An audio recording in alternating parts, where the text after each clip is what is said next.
जय हिंद दोस्तों, आपका स्वागत है आपके अपने पसंदीदा चैनल स्टडी एंड अपडेट्स में। जय हिंद दोस्तों, मैं राजकमल आप सभी का स्वागत करता हूं स्टडी एंड अपडेट्स में। और आज के इस वीडियो में हम लोग जीके का सीरीज करने वाले हैं, जिसमें कि हम लोग 250 क्वेश्चन करने वाले थे।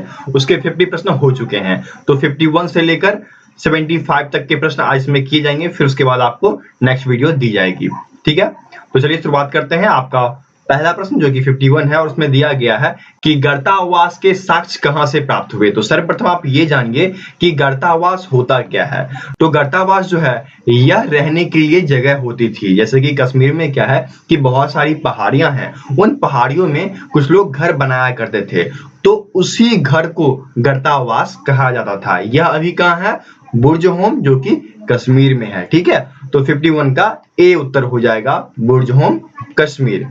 गर्तावास क्या है? यह रहने के लिए एक ऐसा घर है जो कि गड्ढों में बनाया जाता है, जैसे कि पहाड़ियों के जो गड्ढे होते थे उसमें बनाए जाते थे। ठीक है, 52 दिया गया है कि जुते हुए खेत के साक्ष्य कहां से प्राप्त हुए। तो जुते हुए खेत के जो साक्ष्य हैं वह कालीबंगा से प्राप्त हुए हैं। अच्छा, मुझे ये बताइए कि कालीबंगा की खोज किसने की थी? तो बीबी लाल ने। किसने की थी?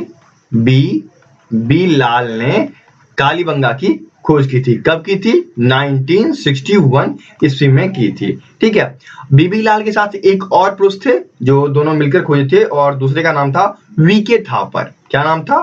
वीके थापर। ये दोनों मिलकर वर्ष 1961 में कालीबंगा का खोज किया था। और अभी वर्तमान में कालीबंगा कहाँ है? तो यह आपके राजस्थान में है। कहां पर है? राजस्थान में है। ठीक है, वर्तमान में। और राजस्थान का जो है वह श्री गंगानगर जिला है। ठीक है, यहाँ पर क्या क्या मिला था? तो यहाँ पर आपके जुते हुए खेत, अग्निवेदियां, पक्की ईंटें, अलंकृत फर्श, इन सभी का साक्ष्य वहां पर प्राप्त हुआ था। ठीक है, तो यहाँ पर आपको एक ही चीज दिया गया था, जुते हुए खेत। तो उत्तर आपका हो गया 52 का बी, कालीबंगा। ठीक है, और क्या क्या मिला था वहां पर? अग्नि की वेदियां, पकी हुई ईंटें, अलंकृत फर्श, ये चार चीजें वहां पर प्राप्त हो गई थी। ठीक है, अब चलिए आगे बढ़ते हैं। 53 दिया गया है कि ऋग्वैदिक काल का सर्वाधिक महत्वपूर्ण देवता कौन है। देखिए, ऋग्वैदिक काल में क्या था कि आर्य जो थे वह छोटे छोटे कबीलों में विभक्त थे। इस काल को साहित्य का जन कहा जाता है। ठीक है, और कबीले का जो सरदार होता था उसको राजन कहा जाता था। ओके, चलिए अब आते हैं कि कौन से देवता प्रसिद्ध थे। तो देवता में इंद्र देवता जो थे वह प्रसिद्ध थे, और उसके उपरांत अग्नि देवता व वरुण देवता को माना जाता था। लेकिन सबसे ज्यादा किसे माना जाता था, किसे पूजा जाता था? तो वह थे आपके इंद्र देवता। ठीक है, तो उत्तर क्या हो जाएगा बताइए? 53 का सी उत्तर हो जाएगा, इंद्र देवता। इंद्र के बाद कौन थे? तो इंद्र के बाद अग्नि थे, या फिर आप कह लो वरुण थे। इन्हें भी लोकप्रिय माना जाता था और महत्व दिया जाता था। ठीक है, तो 53 का सी उत्तर हो गया। आगे बढ़े। 54 आपका दिया गया है कि ऋग्वेद में उल्लेखित नदियों में से सर्वाधिक पवित्र नदी कौन सी थी। देखिए, ऋग्वेद में कुल आपको 12 के आसपास नदियों का उल्लेखन किया गया है। उन 12 का मैं चर्चा करता हूं, और उन 12 में से सरस्वती सबसे पवित्र मानी गई है। ठीक है, तो पहला आपका सरस्वती हो गया। दूसरा, चलिए दूसरा नदी जो था वह था कुर्रम। तो कुर्रम नदी जो है यह वर्तमान में है, इसका पुराना नाम क्या है? कुफू। ठीक है, तीसरा, चलिए तीसरा आपका हो गया झेलम, और झेलम का पुराना नाम जो है वह है वितस्त्रा। ठीक है, इसको मैं लिख देता हूं, इसका पुराना नाम क्या है? वितस्ता। ठीक है, और वितस्ता का युद्ध जो है वह बहुत ही फेमस रहा है, वह भी मैं आपको बताऊंगा। ठीक है, नेक्स्ट देखिए, नेक्स्ट जो चौथा नदी है वह है आपका रावी। ठीक है, पांचवा नदी कौन सा है? व्यास। ठीक है, छठा नदी कौन सा है? वह है घग्गर। सातवां नदी कौन सा है? वह है आपका स्वात। ठीक है, आठवां कौन सा है? काबुल। ठीक है, काबुल अभी एक जगह भी है, लेकिन इसका पुराना नाम जो है वह कुबा है। मैं लिख देता हूं क्योंकि काबुल जगह का नाम है, तो आप कंफ्यूज हो सकते हो। नेक्स्ट आपका 9वां जो है वह चिनबा है। ठीक है, और 10वां जो है वह आपका सतलज नदी है, सतलज। और 11वां जो है वह आपका गंडक है, और 12वां जो है वह आपका गोमल है। ठीक है, गोमल का पुराना नाम क्या है? तो गोमती नदी। ठीक है, ये भी वर्तमान के नाम हैं जो कि उल्लिखित हैं ऋग्वेद में। ओके, और उन सब में से पवित्र कौन है? सरस्वती, जो कि यहाँ पर आपको 54 के बी में दिया गया है। तो 54 का बी उत्तर हो जाएगा। ओके, आगे बढ़े। नेक्स्ट देखिए आपको दिया गया है कि ऋग्वैदिक आर्य किसकी पूजा करते थे। देखिए ऋग्वैदिक आर्य जो थे वह प्रकृति की पूजा किया करते थे। प्रकृति में देखिए जैसे कि सूर्य हो गए, अग्नि हो गए, तो इन सब की पूजा की जाती थी। ठीक है, तो यहाँ पर उत्तर क्या होगा, 55 का डी उत्तर हो जाएगा, प्राकृतिक की। ओके, और ऋग्वैदिक आर्य कब से माना जाता है, तो 1500 ईस्वी पूर्व से ऋग्वैदिक आर्य माना जाता है। ठीक है, छोटी छोटी पॉइंट्स हैं, इसको आप याद रखेंगे। 1500 ईस्वी पूर्व से लेकर 1000 ईस्वी पूर्व तक माना गया है ऋग्वैदिक काल। ठीक है, यह ऋग्वैदिक काल है और इस ऋग्वैदिक काल में ऋग्वैदिक आर्य आए जो कि प्रकृति की पूजा किया करते थे। ठीक है, आगे बढ़े। 56 आपको दिया गया है कि ऋग्वेद के 10वें मंडल में निम्न में से किसका उल्लेखन पहली बार मिलता है। देखिए मैं आपको बता दूं कि ऋग्वैदिक काल का जो प्रचलित वेद है वह ऋग्वेद है। ठीक है, इसी वजह से इसको ऋग्वैदिक काल कहा गया है। और इसमें 10 मंडल, कितने मंडल हैं, 10 मंडल। और सूक्त की बात करें तो 1028। ठीक है, ये सूक्त किसमें है, ऋग्वेद में। ठीक है, ऋग्वेद में है। ओके, अब देखिए क्या हुआ कि 10वें मंडल में पुरुष सूक्त है और पुरुष सूक्त में जो समाज का वर्णन किया गया है वह 4 में किया गया है, 4 वर्णों में किया गया है समाज का वर्गीकरण। ठीक है, लीजिए तो पहला तो आपका क्या हो गया, ब्राह्मण, दूसरा क्षत्रिय, तीसरा वैश्य, चौथा शूद्र। ठीक है, तो शूद्र का वर्णन जो है वह पहली बार 10वें मंडल में मिला। ठीक है, तो 56 का उत्तर क्या हो जाएगा, बी, शूद्र। ठीक है, आगे बढ़े। 57, अब देखिए 57 दिया गया है कि गायत्री मंत्र का उल्लेखन किस वेद में है। जैसा कि हम लोग बातचीत करते चले आ रहे हैं ऋग्वेद की, तो उत्तर ऋग्वेद ही होगा, लेकिन इस पे मैंने बहुत ही व्याख्यात्मक उत्तर दिया था जो कि सीआईएसएफ ट्रेडमिन के जीके प्रैक्टिस सेट फर्स्ट में है और वह अरिहंत का प्रैक्टिस सेट है, उसमें मैंने कराया है। ठीक है, तो चलिए यह प्रश्न मैं आपसे राइज करता हूं कि जो गायत्री मंत्र है उसके छंद जो हैं उन सभी छंदों का विश्लेषण मैंने किया था कि ओम कहां से लिया गया है, वृश्व कहां से लिया गया है।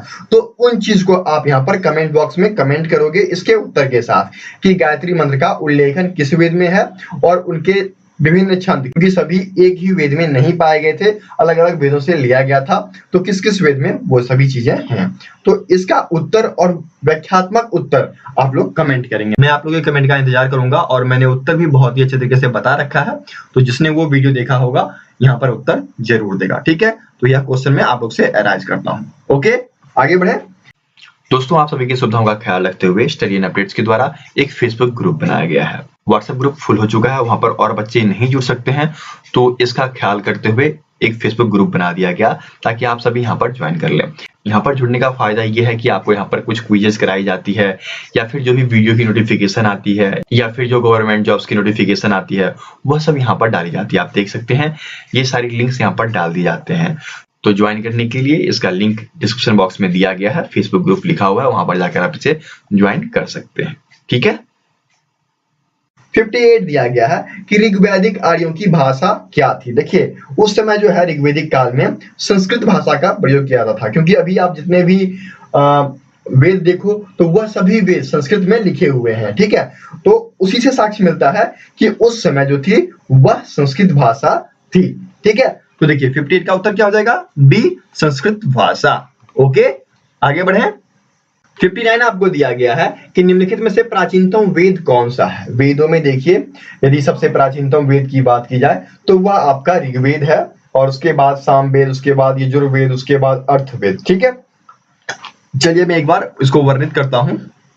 देखिए सर्वप्रथम क्या है, ऋग्वेद लिखा गया था। ठीक है, ऋग्वेद में क्या हुआ कि कुल 10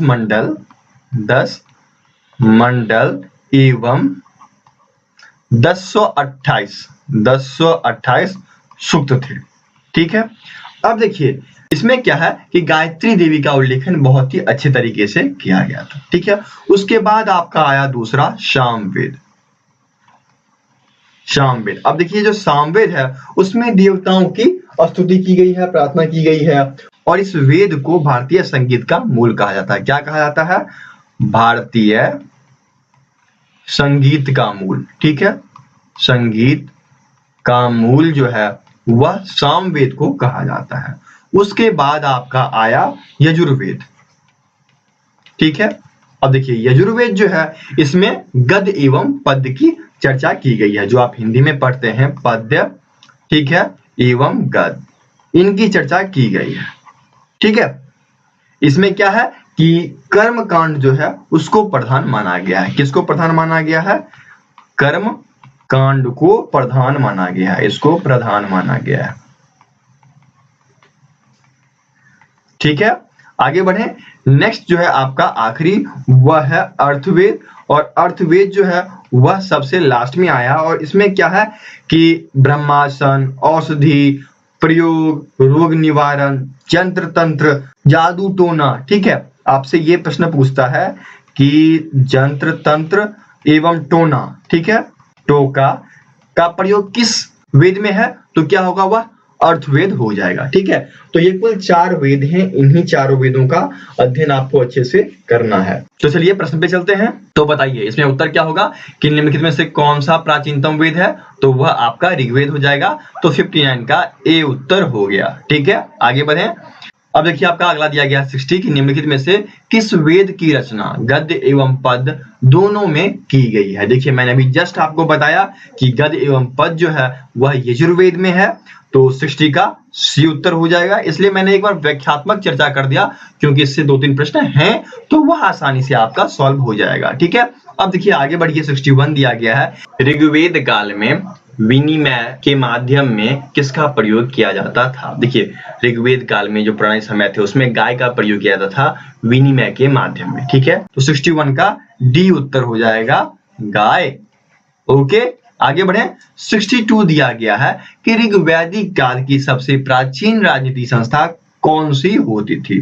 देखिए ऋग्वैदिक काल में जो संस्था होती थी उसमें सबसे प्राचीनतम समितियां हुआ करती थी। समिति जो होता था वह जो है महत्वपूर्ण चीजों पर राय दिया करता था। ठीक है, तो 62 का उत्तर बी हो जाएगा। ओके, आगे बढ़े। अब देखिए 63 दिया गया है कि निम्नलिखित में से कौन सा युग्म सुलोमित नहीं है? कुछ नदियां हैं जिनके प्राचीन नाम दिए गए हैं और उनके आधुनिक नाम दिए गए हैं। देखिए वितस्ता, तो वितस्ता झेलम को कहा जाता है, यह बिल्कुल सही है, इसमें कोई दिक्कत नहीं है। नेक्स्ट आपका आता है विपाशा, तो विपाशा किसे कहा गया है? व्यास को, यह भी सही है। नेक्स्ट आपका आया परुनिनी, तो परुनिनी जो है वह रावी को कहा गया, यह भी बिल्कुल सही है। नेक्स्ट देखिए यहाँ पर आपका कुंभा दिया गया है। मैंने एक नाम लिया था काबुल का, काबुल जगह का नाम है और एक नदी का भी नाम है, इसलिए मैंने उसका आधुनिक नाम भी बताया था। ठीक है, उसका आधुनिक नाम क्या था? कुंभाना। ठीक है, तो यहाँ पर क्या हो जाएगा? काबुल। ये यहाँ पर गलत है। ठीक है, क्या हो जाएगा? काबुल। और ये जो सुवास्तु दिया गया है इसका आधुनिक नाम क्या हो जाएगा? स्वात हो जाएगा। ठीक है, समझ गए? तो गलती किसमें है? तो 63 के डी में गलती दी गई थी। ठीक है, यह सुलोमित नहीं है। आगे बढ़े। 64 दिया गया है उत्तर वैदिक काल का सर्वाधिक महत्वपूर्ण देवता था। देखिए उत्तर वैदिक काल में जो है प्रजापति देवता को अत्यधिक पूजा जाता था। ठीक है, उत्तर काल में क्या था कि एक राजनीतिक संगठन होती थी और उसका विशेष जो अधिकारी हुआ करता था वह जनपदों का स्थापना किया करता था। ठीक है, और जनपद का जो हेड होता था वह राजा हुआ करता था। उस समय से क्या हुआ कि राजा का जो पद है वह वंशानुगत होता चला गया। तो यहाँ पर उत्तर क्या हो जाएगा? 64 का सी, प्रजापति। ठीक है, आगे बढ़े। 65 दिया गया है कि उत्तर वैदिक कालीन लोगों ने किस धातु की खोज की? देखिए उत्तर वैदिक कालीन में लोगों ने किस धातु को प्राप्त किया? लोहे को। और कौन सी ईस्वी में? तो 1000 ईस्वी पूर्व में उन्होंने लोहे का साक्ष्य प्राप्त किया। और कहां पर किया? यूपी में किया। यूपी के किस जगह किया? तो अतरंजी खेरा, अतरंजी खेरा नामक एक जगह है, वहां पर लोहे का साक्ष्य प्राप्त हुआ, अतरंजी खेरा। ठीक है, तो उत्तर क्या हो जाएगा? 65 का ए हो जाएगा, लोहा। ठीक है, चलिए आगे बढ़ते हैं। 66 दिया गया है कि भारत का आदर्श राष्ट्रीय वाक्य सत्यमेव जयते कहां से लिया गया है? देखिए सत्यमेव जयते जो है यह मुंडिको उपनिषद से लिया गया है। यदि हम उपनिषद की बात करें तो कुल उपनिषद आपके 108 हैं। ठीक है, ये उपनिषद की संख्या है। ठीक है, ये कुल उपनिषद की संख्या है और मुंडिको उपनिषद से सत्यमेव जयते लिया गया है। ठीक है, तो उत्तर क्या हो जाएगा? 66 का बी उत्तर हो जाएगा। ओके। चलिए आगे बढ़ते हैं। 67 दिया गया है कि किस वेद में संगीत विद्या का वर्णन है। देखिए मैंने अभी सभी वेदों के बारे में बताया है, तो संगीत विद्या जो है वह सामवेद में चर्चित है और इसे जो है भारतीय संगीत का मूल कहा जाता है। ठीक है, देखिए सामवेद यहाँ पर बी में दिया गया है, तो 67 का बी उत्तर हो जाएगा। और यज्ञ के लिए देवी देवताओं की यदि जो स्तुति की जाती है उसका वर्णन भी सामवेद में किया गया है। ठीक है, चलिए आगे बढ़ते हैं। 68 दिया गया है कि भारतीय पुराणों की संख्या कितनी है। देखिए पुराणों की जो संख्या है वह 18 है। चलिए एक बार मैं लिख देता हूं, पुराण की बात की गई है तो पुराण जो है वह 18 है। वेद कितने हैं? वेद आपके 4 हैं। और वेदांग कितने हैं? वेदांग जो है वह 6 हैं। और उपनिषद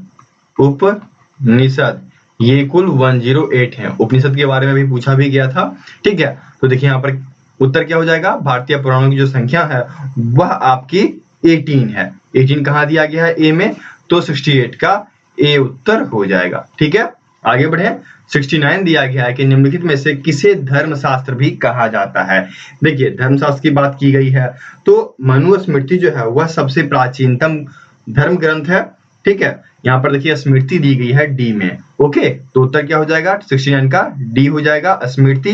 अच्छा मुझे ये बताइए कि मनुस्मृति की रचना कब की गई थी? तो 200 से 100 ईस्वी पूर्व के बीच में, ठीक है, मनुस्मृति की रचना हुई थी। ठीक है, आगे बढ़े। 70 आपको दिया गया है कि योग दर्शन का प्रवर्तक किसे माना जाता है। देखिए कुछ दर्शन हैं और इन दर्शन के बारे में आप जान लीजिए यदि आपको संख्या दर्शन कहता है। ठीक है, चलिए मैं राइट साइड शिफ्ट करके लिखता भी हूं इसे। जैसे आपसे पूछ दे संख्या दर्शन जो है यह कपिल, इसके रचयिता कपिल थे। उसके बाद देखिए योग दर्शन दूसरा जो आता है आपका वह आता है योग दर्शन, तो इसके रचयिता कौन थे? पतंजलि। ठीक है, क्या हो जाएगा? पतंजलि। अब चलिए आगे बढ़िए। तीसरा आपका आता है न्याय दर्शन, इसके रचयिता कौन थे? तो गौतम थे। ठीक है, चौथा आपका आता है पूर्व मीमांस के जो रचयिता हैं वह जैमिनी है। कौन है? जैमिनी। इन सभी को नोट कर लीजिएगा, बहुत ही इंपॉर्टेंट है। उसके बाद देखिए एक आपका आता है उत्तर मीमांस, तो इसके रचयिता जो है वह वादरायण है। ठीक है, और लास्ट आपका कौन सा आता है? वैशिक। चलिए लिख देता हूं, वैशिक। इसके रचयिता जो है वह उल्लूक कह लीजिए या फिर उनको कनाद कहा जाता है, कनाद। ठीक है, यही आपके 4-5 दर्शन हैं जो पूछे जाते हैं। तो आपसे क्या पूछा है? योग दर्शन ना, तो क्या हो जाएगा? पतंजलि। चलिए मैं शिफ्ट करता हूं, चलिए इसे शिफ्ट करते हैं और उत्तर को टिक करते हैं। यहाँ पर दिया गया है योग दर्शन तो पतंजलि। उत्तर क्या हो जाएगा? 70 का सी हो जाएगा। ठीक है, आगे बढ़े। 71 दिया गया है जो कि जैन धर्म के बारे में है और यहाँ पर पूछा गया है कि जैन धर्म का वास्तविक संस्थापक किसे माना जाता है। देखिए जैन धर्म के जो प्रथम तीर्थकार हैं वह ऋषभवेद हैं। कौन है? ऋषभवेद। देखिए यहाँ पर ए में दिया गया है और इन्हें ही जैन धर्म का स्थापक माना जाता है, लेकिन वास्तविक स्थापक जो है वह इन्हें नहीं माना जाता है, क्योंकि जब 24वें तीर्थकार महावीर हुए थे तो उस समय से जैन धर्म बहुत ही प्रचलित हुआ और महावीर को ही वास्तविक संस्थापक माना गया है। ठीक है, संस्थापक ऋषभवेद हैं, लेकिन जहां पर वास्तविक संस्थापक पूछ दे तो वहां पर आपको महावीर उत्तर लगाना होगा। ठीक है, तो 71 का सी उत्तर हो जाएगा। ओके, आगे बढ़े। 72 दिया गया है कि जैन धर्म के 24वें तथा अंतिम तीर्थकार थे। देखिए कौन थे? मैंने भी जस्ट बात किया है, वह थे महावीर स्वामी। यदि महावीर स्वामी के बारे में हम लोग बातचीत करें तो उनका जो जन्म स्थल है वह कुंडलग्राम जो कि वैशाली में है। ठीक है, और जन्म का वर्ष जो है वह 540 ईसा पूर्व है। ठीक है, कुंडलग्राम में हुआ था। इनके पिता का नाम सिद्धार्थ जो कि क्षत्रिय कुल के थे एवं माता जो थी वह त्रिशला थी। ठीक है, इन्होंने शादी भी किया और पत्नी का जो नाम है वह यशोदा था। ठीक है, और 30 वर्ष की आयु में, ये बहुत ही इंपॉर्टेंट है कि 30 वर्ष की आयु में गृह त्याग इन्होंने किया। ये पूछा जाता है कि इन्होंने गृह त्याग कब किया, तो आपको ये बताना पड़ेगा। ठीक है, इनका तपस्थल क्या था? ये त्रिजुपालिका नदी के किनारे जो कि जरंभिक के नाम से फेमस है, जरंभिक ग्राम, वहां पर इन्होंने तप किया और 42 वर्ष की उम्र में, देखिए 30 वर्ष में इन्होंने गृह त्यागा और 42 वर्ष की उम्र में इन्हें ज्ञान की प्राप्ति हुई। ठीक है, तो उत्तर क्या हो जाएगा 72 का ए हो जाएगा, महावीर स्वामी। ठीक है, आगे बढ़े। 73 दिया गया है कि पार्श्वनाथ द्वारा प्रतिपादक 4 महाव्रतों में महावीर स्वामी के 73 दिया गया है कि पार्श्वनाथ द्वारा प्रतिपादित 4 महाव्रतों में महावीर स्वामी ने कौन सा 5वां व्रत जोड़ा। देखिए 4 व्रत कौन कौन से थे, तो सत्य, अहिंसा, अस्तेय, उपग्रह, ये 4 पहले से थे, लेकिन 5वां क्या जुड़ा, ब्रह्मचार्य। ठीक है, ब्रह्मचार्य को इन्होंने जोड़ा महावीर स्वामी ने। ठीक है, तो उत्तर क्या हो जाएगा 73 का बी उत्तर हो जाएगा। ये छोटे छोटे चीज हैं जो आपसे एग्जाम में पूछे जाते हैं, तो पूर्ण तैयारी करके जाइए। ओके, चलिए आगे बढ़ते हैं। 74 दिया गया है कि जैन धर्म में त्रिरत्न में निम्नलिखित में से किसे सम्मिलित किया गया। देखिए त्रिरत्न, जैन धर्म में यदि त्रिरत्न की बात की जाए तो कर्म के फल से छुटकारा पाने के लिए त्रिरत्न 3 थे। कौन कौन से, तो एक था आपका शामाक्य दर्शन जो कि ए में दिया गया है, दूसरा आपका दिया गया है शामाक्य ज्ञान, तीसरा आपका दिया गया है शामाक्य चरित्र या आचरण। ठीक है, चरित्र या आचरण कहिए आप इसको, आचरण आपको वर्णित मिलेगा और उसको ही हम लोग चरित्र भी कहते हैं।